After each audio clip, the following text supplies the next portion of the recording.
morning, everyone, officially, even though we've already been speaking, but it's great to see everyone and welcome to our very first Empty Nesters book discussion of the year. And I believe the first official program for the Empty Nesters for 5783.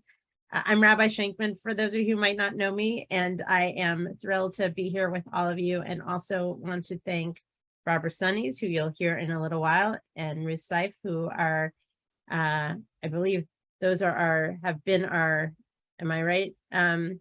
Ruth will not be here this morning. No, I know, but as our chairs of our book discussion, wanted to just thank you for your input and certainly for helping decide on our selections, and we'll get to that in just a moment.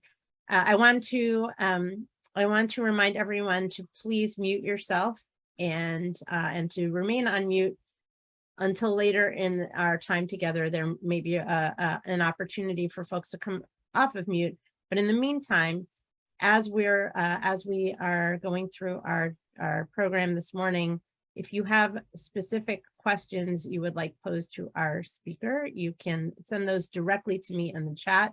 So if you go to chat and then you select my name from the drop-down list, you can send me a direct question, and we'll do our best to get to all of those. We already have some questions lined up. I also want to express our appreciation to the Jewish Book Council for making this program possible, and for our ongoing partnership with them. And I'll add at the end of our time together, some of our upcoming speakers and authors from the Jewish Book Council, but we are very excited to continue that partnership and certainly to have this opportunity today. At the very end, there also will be some announcements from Barbara Sunnies, so please stick around at the end. And I am also putting in the chat, I'm going to be putting a link to the book that we are discussing today, even though I believe people are already know, and that's why you're here.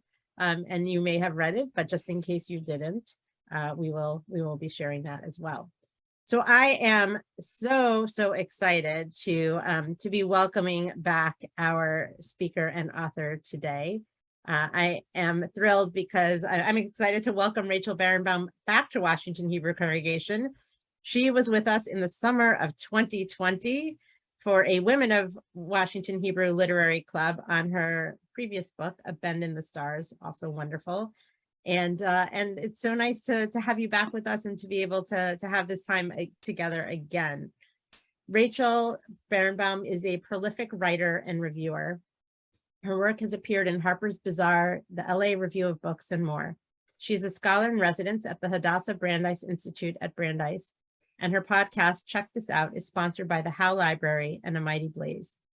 She has degrees from Harvard in business and literature and philosophy. She is an elected town meeting member in Brookline, Massachusetts. Atomic Anna, which you can see behind her and here as well, is Rachel's second novel. The New York Times Book Review said it was masterfully plotted, and the LA Review of Books called it propulsive and intimate. Rachel's debut, A Bend in the Stars, was named a New York Times Summer Reading Selection and a Barnes & Noble Discover Great New Writers selection, and a Boston Globe bestseller. So when we met back in the summer of 2020, Atomic Anna was on the horizon already, and this is what's so wonderful about these opportunities, is that we hear about books that are not yet there, and then we get to enjoy the finished copy and share this time again together. So I'm putting in the chat a link to Rachel's book, to Atomic Anna, through our Mitzvah Mall, our WHC Mitzvah Mall, although I also encourage you, if you have a local bookseller nearby and you have access, to be sure to support our local booksellers as well. And I, again, am excited for our time together, and I'm going to turn it over to Rachel, and then a little bit later I'll come back and we'll have some conversation and discussion. And so welcome back, Rachel. Sue, thank you so much for having me, everybody. I'm so thrilled to be here. I loved being here to talk about Bend in the Stars a few years ago. And you're right, Sue, that moment, like to talk about a book, right? And then to actually see it in real life, it's pretty amazing as the author. And so to hear you say it's fun too, is just, that made my day. So thank you. All right, so I'm going to share my screen and take you through some slides so we can talk a little bit about Atomic Anna and sort of get us started. And then hold on a minute, there we go. Yeah, and I will talk about it without giving away any spoilers, I hope. So I'm just going to move you over here. Okay, so Atomic Anna follows 3 generations of women, a grandmother, mother, and daughter, who work together to build a time machine in order to stop Chernobyl and save their family. It is not science fiction, even though there is a time machine and there's time travel. It's really literary fiction in the vein of Time Traveler's Wife or Outlander, because it's about family and it's about love and it's about mothers and daughters and overcoming, bad decisions that they've made and how they learn to love each other going forward. And I love that we're talking about this right now after Yom Kippur, after Sukkot, because this is really a book about asking for forgiveness and how you do that and how you look for forgiveness. So it sort of fits perfectly into the moment and to be here today. So I'm thrilled about that. So this is Chernobyl. So the book starts, this is not a spoiler. The very first page, my main character, Anna Burkova, is working on an amplifier. She runs Chernobyl, and she's there trying to find a way to increase power output by decreasing, what goes in the fuel to make it a safer place. But she's there when it melts down and it shoots her forward in time. And she finds herself on Mount Aragats in Armenia today, was then the Soviet Union. And she finds her estranged daughter, Molly, dying. And she has this choice as she's holding Molly, as Molly's bleeding. She can go back in time and try to save Molly, or she can go back in time and stop the meltdown at Chernobyl. And this is the big question sort of the book, right? I frame it with Pirkei Avot because of this question: should you save the many? All right, everyone that you could save by stopping Chernobyl, or the few, your daughter? And we can say the answer is obvious, right? We would want to save the many, and that is the answer that you should pursue. But in that moment when Anna is sitting there on that mountain holding her dying daughter, it's not an easy choice. Hopefully it's one that we never have to face, but it's one that I really wanted to talk about and address, along with many other ethical questions that go along with nuclear power, with Chernobyl, with science. So that's really laced throughout the book. So everyone always asks me, and I love this question, how did you get to Chernobyl? And why women in science, right? Why are you so, and these themes of my 3 generations moved from the Soviet Union to America, were refuseniks, right? Growing up as a first generation, second generation in Philadelphia. How did I come to these themes? Well, some of you might remember from Bend in the Stars, maybe, that I grew up with these 2 great aunts who were at my house almost every Friday night. Their sister, my grandmother, died when I was very young. And so they sort of took it upon themselves to be there in her place, which I would feel so lucky for. And they would come over, and I loved them very much. They smelled like Manischewitz and herring, and right. And they would call me over before dinner and they'd say, Rachel, and they would lean forward, and I loved them, but I was also a little scared. But I would come over and I knew exactly what they were going to say. They would always say, do you know where the passports are and the emergency money? And I would nod and I would say yes, because I was the oldest and that was my job. And they would say, good, because we ran from Russia. We might have to run again.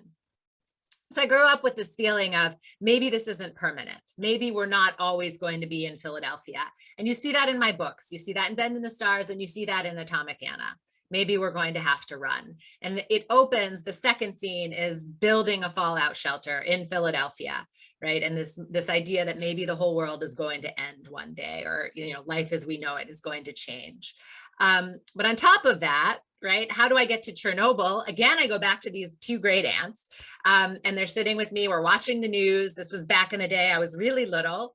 We had to show up at 6 o'clock, and I had to go, put the TV, turn the channel to channel 6 or 10 and adjust the antenna for them. And I'm sitting between my two aunts, and the news comes on and starts talking about what happened at Chernobyl and this meltdown and the disaster, and tens of thousands, hundreds of thousands of people, maybe millions could die.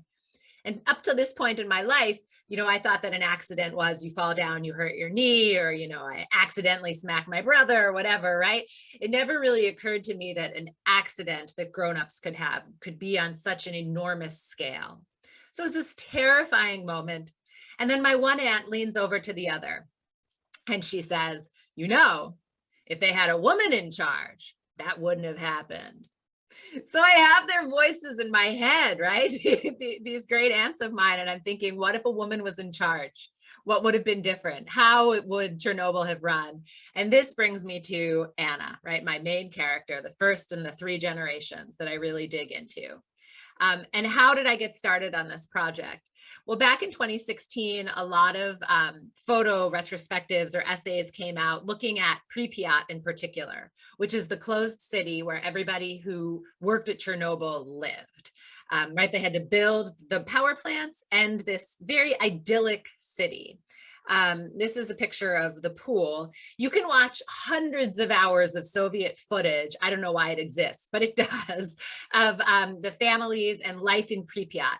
And because it was so new, an entire generation never aged through the city. So in all of this footage, everything that you see, you mostly see young families, young people, right? You see flirting and laughing and baby strollers, and you see, right, young life. It's very vibrant. It's this beautiful place. And you see this pool.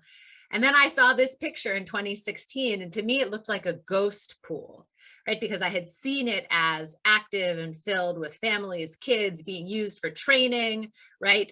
And then here it is, it's fallen to pieces. And importantly, in the background, you see the clock. So for any of you that are swimmers or have been to swim meets, right, that clock is everything. It's when you're training, right? Leave on the 10s, right? Every 5, or, go on the 40, whatever, right? That clock is everything. And it's stopped in this picture. And that just really, really hit me, because this is a city stopped in time. And I'm very obsessed with the notion of time and what time means and why we talk about it. This picture is one of my very favorites. It's a picture of Albert Einstein. You can see him in the back. He's very famously working in the patent examiner's office here, and you see him at work. When he graduated with his degree, he couldn't get a job anywhere. No one wanted to hire him. They called him the crazy Jew, sort of to denigrate him, the crazy guy, right? He wasn't really celebrated for his genius at this point. And he's sitting at his office in his desk all day asking, what is time? Because his task is to look through machines that could be used to synchronize clocks. Clocks, right? And time. What is time? When he was working on these projects, people just started to need schedules to go across countries, right? For trains, planes, automobiles, whatever. But time is this artificial construct that we have all agreed on. And the very first philosophy class that I took at Harvard as an undergrad, my professor asked us, what is time? And I thought back then that it was really not a good question. But then she showed us, right? She's like, time rules your life. And yet we made it up, completely made it up. The moon doesn't have anything to do with minutes, hours, seconds, the date, right?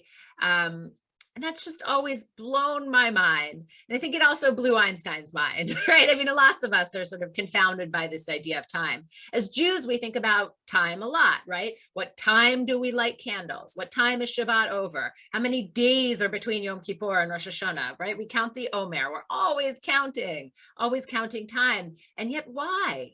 Why is time so important? And this leads Einstein on to general relativity and the idea, right, the study of light, and his famous quotes about time being relative. And I might bungle it, but he also has a famous quote where he says something like, only physicists like us know that there's really no difference between the past, the present, and the future. So all of this has me thinking about time travel. And when we talk about time travel, it's really in the context of regret, of wanting to go back because we missed somebody, or we made a mistake, or we want to change something. And so that's how I frame Atomic Anna as we go through the generations and this question of what is time? What does it mean to time travel? And why do we want to do it? Why are we so obsessed with it? So some of the settings for the book, I just love to point out that I didn't make them up. So I made up the characters and I made up the storyline, but the worlds that they inhabit and they live in are real and historically accurate to the best of my abilities, because I couldn't time travel to see them. But we open up, I mentioned the opening scene where Anna shoots forward to Armenia to Mount Aragats. And those scenes and that setting is inspired by the real life cosmic ray station that is in Armenia on Mount Aragats. And this is it. When I saw this picture, I was like, if I'm going to write about time travel and someone building a time machine, this is where they're going to do it. Right? This is where someone would build a time machine and a cosmic ray station that still exists today. The Soviet Union built it. And I set Anna up in one of those, I sort of think of them as tree houses, those towers with the boxes on top. I imagine, what if she had turned one of those into her laboratory? And that's where she worked on it. So you can look at all sorts of photo essays that Toby Smith did for the National Geographic and the Guardian. And they're just incredible that this real life science is happening and that I was able to put my characters in there. So the second generation of women in the book centers on Molly, Anna's daughter, who we know from the very beginning is going to die. She's dying. The book counts down the chapter headings. Each one tells you how many days, months, or years until Molly dies. So Anna has Molly, but then she gives Molly to her best friend, Yulia, to take to America, while Anna stays in the Soviet Union to work. And Molly falls in love with comics and comics books. And I love this character because comics at that time really embody the second wave of feminism and this movement for women to fight, right, for our rights, for a mortgage, for the right to choose, for the right to be independent. And comics really show that fight in a way that not as many sort of, in actually a way that I absolutely adored. And Trina Robbins, a Jewish woman, was very much at the forefront of the comics with an X movement. So before Trina, before all of this, if you were to read comic books, you would literally see women being thrown into refrigerators. Like, I'm not even making that up, right? The Green Lantern had happened. A book just came out a few years ago called The Refrigerator Monologues that current women who are in comics put together to talk about this movement of bringing women, right, how far we've come and fighting and out of the refrigerators. Or you'd see women fighting over men and jealous over men. And that the comics movement, and with Molly, it's about a strong woman being independent and banding together, right, against the evil, whoever it is in the comics book, right? So changing that framework for how we look at women. Molly, of course, leads a troubled life. She falls to drugs, to alcohol, to addiction. And some of those chapters are a little bit on the darker side, but comics lead the way, and they become the mode, the means by which the generations really communicate. So her comic books are used by Anna to communicate with Molly's daughter, Raisa, the next generation. And Raisa is, a math prodigy growing up in Philadelphia. We'll get to her in just a second. I almost forgot that one of my favorite projects as a part of this book and the publication was sort of after I finished writing the book and editing it, I had about a 6th or 7th month span where it's printed up into these advanced reader copies and it goes out to reviewers and, you guys to see if you're going to invite me to the JBC and that kind of thing. So these early copies go out. And during that time, I actually reached out and found some real life young women who were just out of art school, trying to build up their own comics. And I asked them to draw the comics that I imagine in the book. So Molly's comic books that she uses to communicate between Anna and Raisa, the generations, right? That tool features these 3 characters. So we have Mighty Minerva, Rocket Raisa, and Atomic Anna. And I describe them in the book in 2 different sections of Molly's life, her younger versions. And here we go. One of the artists drew the comics that I imagined for the young Molly. So this was like super exciting to see these coming to life. I got to put them on social media, and it was just a really fun part of the book. And then as Molly gets older, her comics change, she changes, right? Drugs, alcohol are in her life, men are in her life, romance is a big part of this book, or love. And so you see some of the male figures that start to pop up, people that the women in her family loved. We see Daniel and Yasha here, and we see Rocket Raisa sort of all grown up, right? So they change, just like my characters change. And this is a really fun part. And at the end, we just ended up with these covers for the comic books. And that's sort of an ongoing conversation that's been a really fun part to come out of this book. So on to the final generation is really Raisa. So she's the one, the math genius, the prodigy that Anna needs to work with to finish her time machine. She needs to reach out to her. The time machine that she uses before Raisa is not quite right. It's literally killing her because her equations aren't right, the pieces, right, it's not working, but Raisa is going to help her fix it. And this is the world that Raisa grows up in.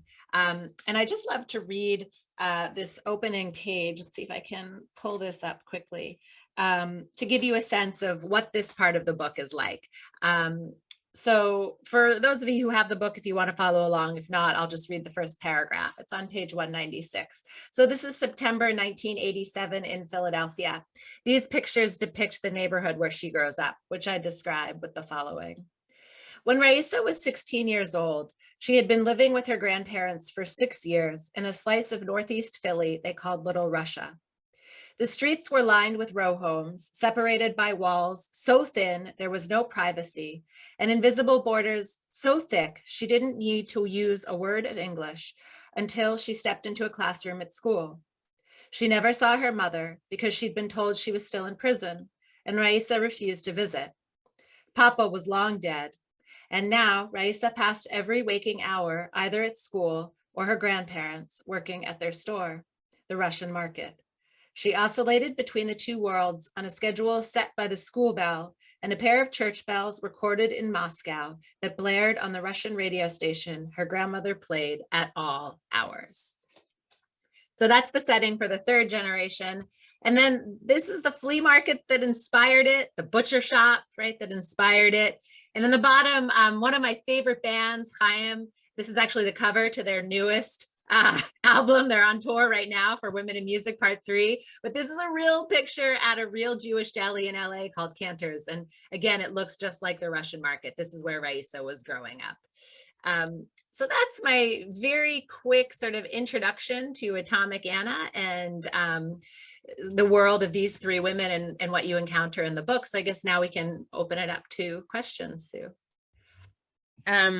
So I love if anyone has questions, you can send it to me directly in the chat, but we already have a number of questions, and Rachel, thank you again. And the visual is so helpful too. And I'm curious, some of these questions, it's funny, there were some questions that certainly applied from last time as well, which you already covered a little bit of those connections to Russia and Soviet Union.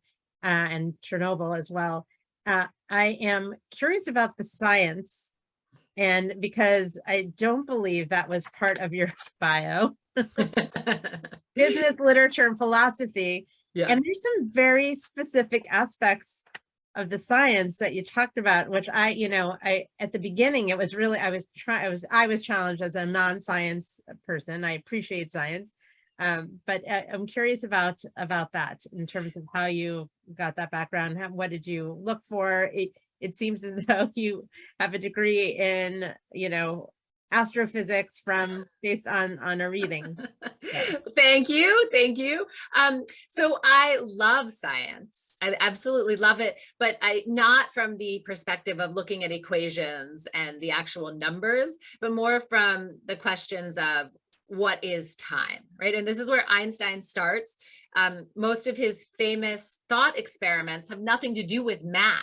right? If you think of his elevator problem, to show gravity, or you think of synchronicity with the trains and the, lightning, right? He goes through thought experiments. And I love that, because the challenge is really to think about the world around us, right? What is time? Why light? What is it about light as a wave that we can use, right? Why is that the one constant in the world? So that's how I approach science, right? And so I read sort of science light, like Scientific American or National Geographic, right? I'm not picking up the, the hardcore, like, let's go through the numbers, the equations for general relativity, because I can't do those either. So interesting, when you were talking about time earlier, and certainly when you were talking about Einstein, my mind went to, which, probably not surprising for anyone here, but I was thinking about how we talk about time in a Jewish context. So I'm putting in the chat a quote by Rabbi Abraham Joshua Heschel. Many of you know he's one of my favorites,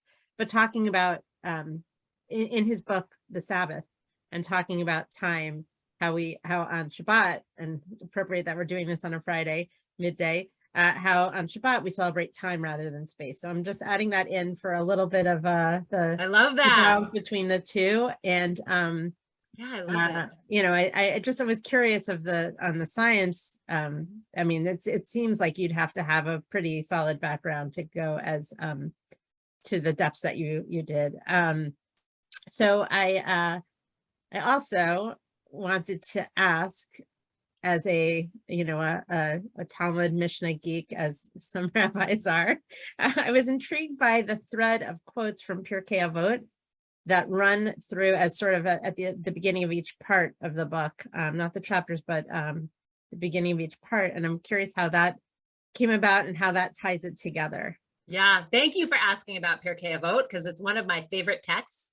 I definitely don't know it as well as you, I'm sure, but it has been a text. I think I read it for the first time in 1999, and it begins, and I begin the book with this idea that we should be patient in judgment. And I love that idea as a theme in life, right? Like, be patient, because you don't know, you're talking to someone and they're angry or whatever, and you don't know where they're coming from. What happened to them today that made them so angry? Or why are you, having this problem? Why is this happening now? And I don't know, that's always sort of sat with me, right? And I love that idea of, as we think about, oh, of course we should choose to do X over Y. I don't know that it's always that easy, and people are going to make wrong choices, and be patient. And one of the things that I've learned from Pirkei Avot is that answers change over time, right? There aren't really clear answers in Pirkei Avot. It's asking the famous questions: if not me, then who? If not now, then when? Right? I sort of sprinkle them throughout, before each section. And I love these questions because they change, and because we try to teach them, right, to our children, and sort of use our experience to help guide the answers. But again, if not me, then who is different when you're 10 or 20 or 60, right? So I just love those questions, and my characters are grappling with them. And they're asking, if I'm not going to do this now, when am I going to do it? And why am I going to do it? And so they're sort of meant to lead you through that. Well, and there's so many questions of so many conversations and lines about those questions, those moral and ethical questions, that certainly Pirkei Avot addresses. And I put the link for those of you who want to learn more about Pirkei Avot. There's a wonderful sort of 1-volume commentary that is really, Pirkei Avot is so relevant to our everyday. And I was thinking earlier when you were talking about that, the question that Anna's faced with, and I was reminded, I keep hearing this in different settings, and whether different stories or books that I'm reading. Actually, one that I'm reading for a program next week about the trolley dilemma. And some of you may be familiar with that, and Rachel clearly is, but the question of who do you save? And that's this question that's there.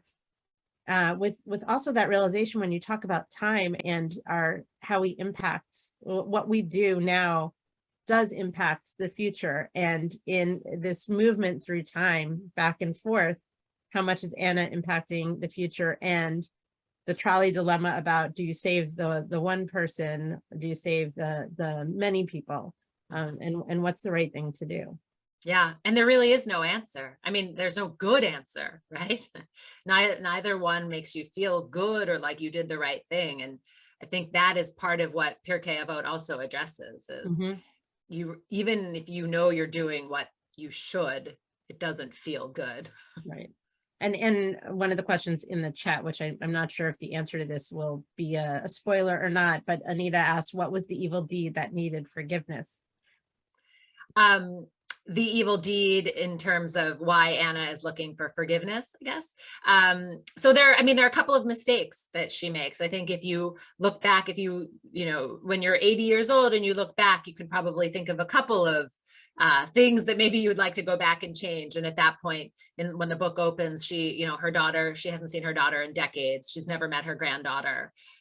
She's lost her husband. She's lost her, Yulia, her first love. She's lost everything, and she's basically alone. And so what should she, if she could go back, could she change that? Should she go back and change that? Is that even the right thing to do? So that's one of the big dilemmas. I really think of a time machine as the ultimate weapon, because if you can use a time machine and go back, you could erase an entire generation of people and nobody would even know they existed. And right, that's the scariest kind of weapon, right? That's taking a nuclear weapon even up higher. And so just because you can build that doesn't mean that you should. Does it? I don't know. And this is one of the questions that I talk about a lot, and talk about a lot in relation to this book too. So that is the sort of big looming, not quite evil deed, but big question that hovers throughout the book. So, and Anita actually asked another question, maybe a follow-up to that, and the issue of time. Do you feel that part of the felt hopelessness that our youth have now represents their feeling that problems will not be solved in the future? Problems of our environment, guns killing children, etc. I think that they're, I'm not really sure about the youth today, right? Like, I don't know that I can answer that in a bigger sense, but there is, if there is a pervasive feeling that we have ruined the earth, right? That the environment is in such bad shape, that is very difficult, right, to tackle. And so this question of if we had a time machine and we could go back and, destroy the combustion engine so that it was never built, should we go back and do that? Because there are people who think that was the worst invention ever, because it has ruined the world, right? Or plastic. We just, forget plastic, those two things, and we might change the whole trajectory of the earth. But even though we can do it, should we? Would something worse come along if we go back and do that?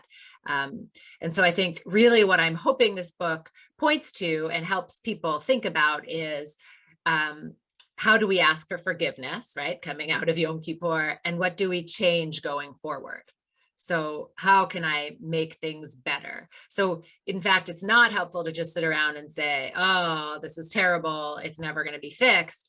If not me, then who? If not now, then when? It is time for me to stand up and find a way to fix this and to move forward. And that's what I show in the book.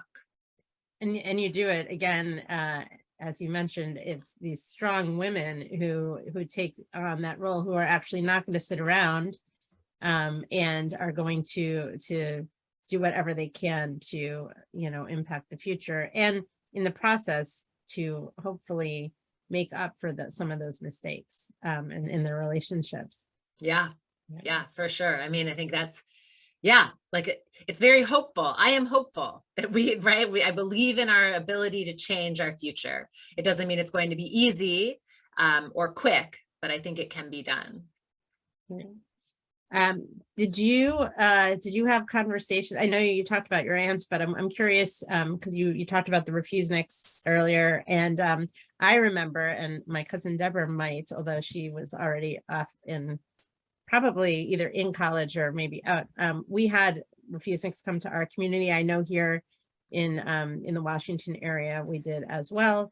But growing up in New York, we had a number of refuseniks who moved in, and we did different things to support them and help them, sort of get acclimated and provide rides. And we picked someone up for Hebrew school every week. But I'm curious if you had some of those conversations in setting that scene, and how much of that was something you had experienced, or did you talk to any former refuseniks or Russian immigrants? Yeah, all of it, all of it, just all of it. Yeah, I mean, I grew up, like when I had my bat mitzvah, I had the chair on the bima for the, the girl in the Soviet Union who couldn't have her bat mitzvah and talk about being Jewish. So that was like the thing in the late 80s or whatever. Yeah, and our synagogue supported refuseniks coming in, right? Clothing drives, food drive, furnish the apartment, rides, doctors, whatever we could do. And I guess what always stuck out to me, especially my family, because so they were Russian, they were not in the Soviet Union, but my grandparents, those aunts, they all spoke the language too, right? So they could be involved and helpful, although they wouldn't speak it with me. They spoke it to them. But when you land in a place and you don't speak or read the language, it's terrifying. Especially when your papers say you're Jewish, but you have no idea what that means. That's a label that's always excluded you from anything you wanted to do. So, it was, that memory just always had stuck out with me. And women, particularly in Philadelphia, were part of organizing the huge march in Washington to help, right, the refuseniks bring them. And I'm guessing there may be some women on here, and I know there's some men here too, but who were involved in that effort here in Washington. I know that some of the folks on here probably were standing out in front of the embassy. I know we had a ongoing vigil from what I love that. Yeah. That's amazing. Yes, right. It's right down the street from Washington Hebrew. Oh, that's amazing. Yeah. Yes. So, those women were organizing to bring Jews over, get them out of the Soviet Union. And that, that landing it was hard, even with support that we could offer. It could never be enough. So, that, and then also now speaking to people who came, many who came by way of Israel and then made their way to America, spoke to a lot, interviewed a lot as I was writing the book, and sort of my whole life have been fascinated with that journey. So hopefully was able to capture some of those feelings and stories and having them in there. You definitely captured it. And I will say on a personal level, I had when, I don't want to, again, no spoilers, hopefully, but when they go to Penn, to University of Pennsylvania, to one of the rooftops. So I've now spent some time there because my daughter's in graduate school there, and I was trying to picture, I know it looks different than it looked in that time period, but just even imagining, you really captured it all so vibrantly, and the Atlantic City piece as well. Just those, did you spend time, because I know we were in COVID, was this out of memory as you were talking about these different places, or did you actually go there in the process of writing? Well, I mean, I grew up in Philly, so, those Philly memories are there. I look through a lot of pictures as I'm writing to make sure that I have the historically accurate, like that I remember that was there on that date, right? Because I can't quite categorize that in my head. But I do want to, just going back for 1 minute, because maybe some of you would also appreciate this. One of my favorite little details is about the salami hanging in the closet. Right? Like, I don't know about you guys, but I grew up with salami hanging in our closets and always had to go to school with the salami and black bread lunch, which was totally embarrassing. And I have that in the book as one of those details that a lot of people have related to. It's funny that that's pulled out, right? Because the typical American lunch would be like peanut butter and jelly on white bread. And like white bread was not allowed in my house. My aunts, my grandparents would have like killed us if we had plain old white bread. It had to be this like dark, coarse, black bread, which I love, but no one else, everyone else was like, what is she eating type thing. So those are the kinds of details that come in there. But Atlantic City is just an hour from Philadelphia. And I also grew up going there. I still go down to Margate every summer. And so, yeah, those parts, I mean, they are like sort of Jewish enclaves of the world where these, hanging salamis still exist. Like I showed that picture of Cantor's, right? And the butcher shop. So those are sort of the pieces that I try to pull in to show how real these characters are, and true to life they are. And also that immigrant experience as well, and the next generation trying to separate from that and create a new identity, which obviously is an age-old story. And, Yes. and actually, some of you will be interested. Just last week, Cantor Manovich and Emma, his wife, Cantor Emeritus, was the first Russian-born Cantor invested at Hebrew Union College, but he and his wife immigrated in 1976.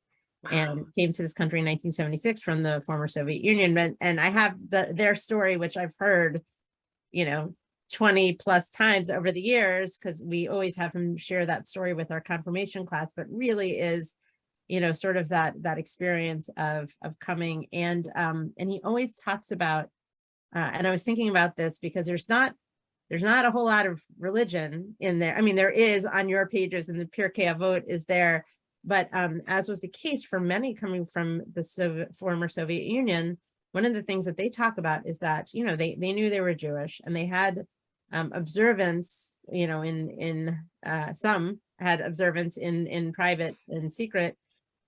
But when he came to the United States, he had to learn multiple languages. He had to learn English. He had to learn Hebrew. He started learning Hebrew as well, and that was partly through music. He learned the Hebrew, but he also had to learn Judaism, because the language of religion was not a language in the former Soviet Union. So it's just interesting that that dynamic is there as well, that hidden aspect that so many came with, because they did. I mean, I think about Anna hiding in Germany, and then going back to the Soviet Union, and all those elements that come into play. Yeah, what an amazing story. You guys are really lucky to have that passed down every year. Yeah, it is wonderful. And some will appreciate this too if you know Emma well. Part of it is the entertainment of the telling of the story, and the way they talk together. It's really wonderful. And we thought after the fact this year we need to record that. I don't know that we've ever recorded it, so next time we will. Yes, you should. The Jewish Women's Archive is recording stories, and they have many hours of recorded Refusnik stories. I will let them know if they have not already done it. I'm sure it's been recorded somewhere at some point. I wanted to just check and see if we have any additional questions. I have one more, and if you have any more, you can certainly put it in the chat. Ask me about writing. Well, or anything. I'm curious as to what your next book might be. Yes, so thank you for asking. So I'm actually at Brandeis this semester working on a book that is tentatively called Lady Killers. And it's the story of 4 real-life women living in 1880s Russia who set out to kill the Tsar. And 2 of them were Jewish. This one woman, Gasia Gelfman, who ran the safe house where the bombs were built, the woman who built the bombs, were actually Jews. And in history, right, in real life, they're sort of footnotes. It's like, oh, right, and Gasia ran the safe house, and then moving on to the men who worked on the assassination attempt. And, when I was reading through and I saw that, I was like, what? That woman gets one line? Like, can you imagine what it took for her to run a safe house? Right. And everything that came along with that. So I'm writing the story of that and how they actually eventually did assassinate the Tsar. It's tough because I don't want to glorify assassination, but at the same time, it is a piece of history where women were in charge, and it has never been written or looked at. So that's what I'm working on right now. Wow, great. Well, we'll look forward to that. Thank you. And I don't see any other questions in the chat. So I wanted to give us a chance. I know we have a few announcements, but Rachel, I wanted to give you a chance if there's anything we didn't touch on that you wanted to make sure you leave us thinking about as we head into Shabbat. Yeah, thank you so much. I mean, it's such a pleasure to be here and talk to you.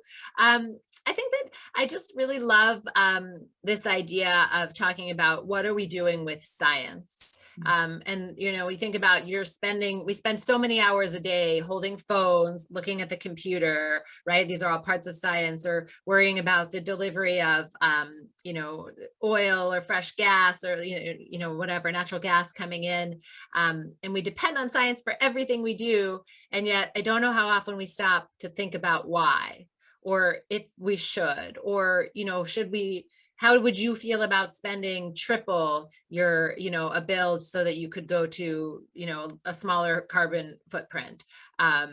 Most people don't want to do that, obviously, right? I mean, that's pure basic economics, but I just love this idea of just because we can do something doesn't mean that we should. And this question of thinking about it applies to the book and my characters, but also really to every day as we go forward, what, you know, sort of being purposeful. And as we think about what we use and how we're doing things. So I don't know if anybody has any comments or thoughts about that, or wants to talk about that now, or hopefully you will buy a copy of Atomic Anna and do that. And then the only other thing I wanted to point out, sometimes I forget to show you these computers back here behind me. These were actually the computers that Anna would have been using. Like Wow. those were the ones at the Cosmic Ray Station on Mount Aragon. Isn't that insane? That is probably Wow. less powerful than your little phone. It's amazing to think about how much space those can take up, or often did take up, and some still do. Yeah, I know. Every time I look at that, I'm thinking, wow, she built a time machine with that, Yeah. right? Or we're monitoring cosmic rays with that. It's pretty amazing. I had put earlier, I had put a link to the book in the chat. I was going to just send that again. Hold on a second, so that if anyone has not yet read it and you, after listening, are, let's see if this is, I think this is it. You guys are quiet today. It's a very quiet audience. It's the post-holiday, I don't know. Getting ready for People are just Shabbat. happy to be here and Yes. ready for Shabbat. But Rachel, thank you so much for being with us. And we're delighted and look forward, hopefully maybe next time in person. Oh, even better. That would be amazing. Thank you. Which would be wonderful. This partnership with the Jewish Book Council is a wonderful way for us to connect with authors like Rachel Barenbaum, and we are so grateful to them. And again, Rachel, we are so grateful to you. So we wish you a Shabbat Shalom. And I know that you and I will be in touch, but we look forward to our next opportunity to read with you and to talk with you.